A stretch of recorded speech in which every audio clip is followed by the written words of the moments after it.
सवेरा हुआ, चूं चूं चूहा अपने बिल से बाहर निकलने लगा। सामने बिल्ली बैठी थी।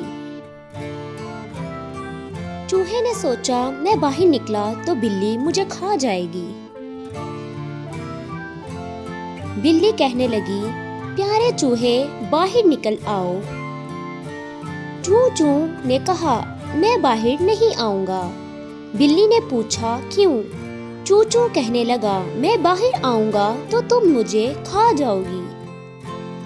बिल्ली ने कहा, अल्लाह न करे मैं तुम्हें क्यों खाऊंगी, मैं तो तुम्हें दोस्त बनाने आई हूँ। ये देखो, मैं हाथ बढ़ाती हूँ, तुम मुझसे हाथ मिलाओ, मेरे दोस्त बन जाओ।